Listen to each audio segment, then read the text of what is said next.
Oklahoma City Memorial Marathon is near. The event honors the 168 people who were killed in the Oklahoma City bombing 23 years after the inaugural race. It's now rated as one of the top 12 most run marathons by Runner's World magazine. 7 News reporter Tyler Fountain spoke to 2 trainers who are planning on running. Tyler, did they give you any tips on how you should prepare?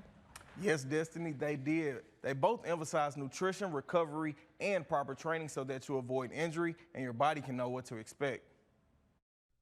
The Oklahoma City Memorial Marathon takes place April 28th, and there's a race for everyone. From the full marathon, that's 26.2 miles, to a half a marathon, a 5K, and even kids races. F45 trainer Brittany Shea Stoffels and Graham's fitness trainer Adam McBride says no marathon is easy, but the fun part is setting a goal for yourself, and that includes training in the weeks leading up to the event. I suggest doing a long run once a week, and then making sure that you work 2 speed days to work on your strength to get you through the speed hills.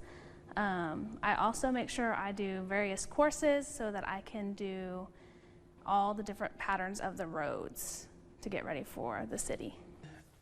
If you're out of shape, I would say you got to give yourself some time. I think a good number if you're out of shape is 6 months. But in the course of that 6 months, we have a ton of 5Ks here, especially in Lawton, in conjunction with Fort Sill. Get in those 5Ks and challenge yourself in those 5Ks, and those things really help prepare you. But if you're already an avid runner, I would think a 20-week prep for a marathon would be good. Brittany says hydration is also very important because you want your muscles to work for you during your race. She says you don't want to cramp up, so be sure to drink before, during, and after. I suggest carb loading like 4 or 5 days before your race, and then really carb loading that night before your race starts. I like to eat a banana right before bedtime, before that morning of the race. And then I start my fluid intake for my water, increasing it 4 days before the race so that I'm hydrated and well ready for that. Adam says training not only builds your endurance, but it gets your body ready to know what to expect. He also stated as long as your nutrition is good and you have a balanced diet, then it will all work out. One of the most important pieces is the train up.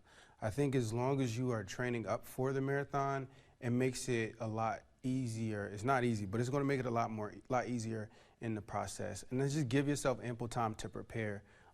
Paying attention to fatigue. When you're training up and you feel fatigue, you got to back off some. You got to give your body some time to recover.